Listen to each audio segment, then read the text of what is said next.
કેમ છો મિત્રો?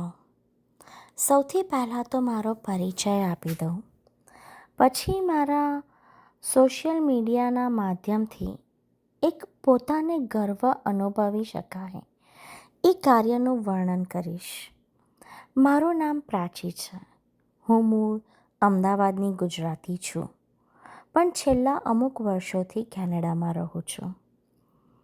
વાંચન પ્રત્યે પ્રેમ મને નાનપણથી જ રહ્યો છે. અમુક વખતે તો કોઈ નવલકથા ગમતી તો એક જ રાતમાં વાંચી જવું એવો આગ્રહ રહેતો.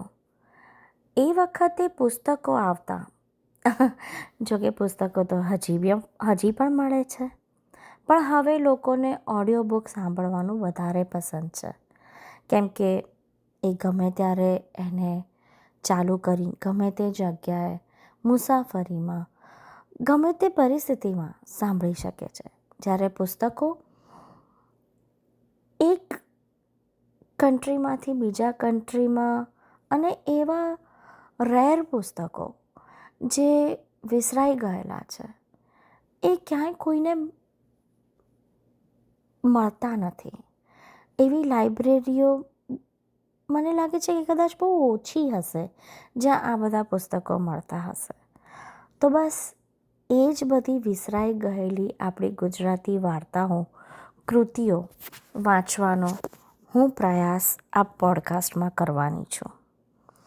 આમ તો ગુજરાતી ભાષા પર મારું એટલું પ્રભુત્વ નથી, અને ગુજરાતી સાહિત્ય પર પણ એટલું પ્રભુત્વ નથી. એટલે જો મારાથી ક્યાંક ભૂલ થાય તો મને ચોક્કસ કમેન્ટ્સમાં લખી અને મારી ભૂલને સુધારવા વિનંતી કરજો.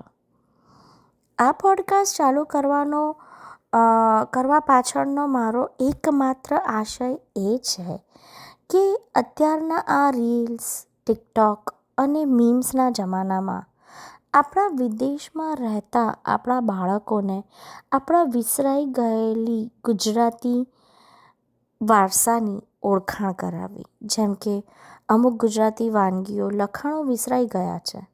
એવું ઘણું આ ઇન્ટરનેટના જમાનામાં વિસરાતું જાય છે.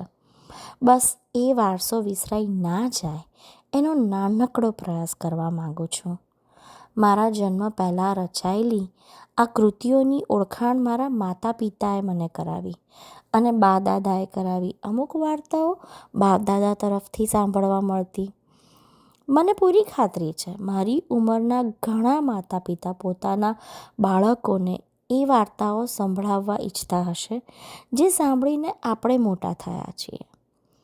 બસ એક જ ટૂંકી વાર્તાઓ, અમુક કવિતાઓ આપણા શ્રેષ્ઠ લેખકો અને કવિઓ જેમ કે શ્રી ઈશ્વર પેટલીકર, શ્રી પ્રિયકાંત પરીખ, શ્રી ધૂમકેતુ, શ્રી ઝવેરચંદ મેઘાણી વગેરે દ્વારા રચાયેલી કૃતિઓ સંભળાવવાનો મારો પ્રયત્ન છે.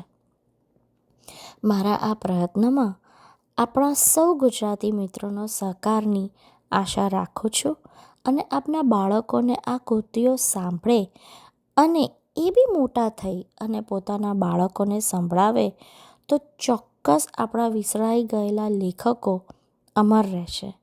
મારી આ યાત્રામાં તમને શું સાંભળવું છે એવી ચોક્કસ કમેન્ટ્સમાં લખજો.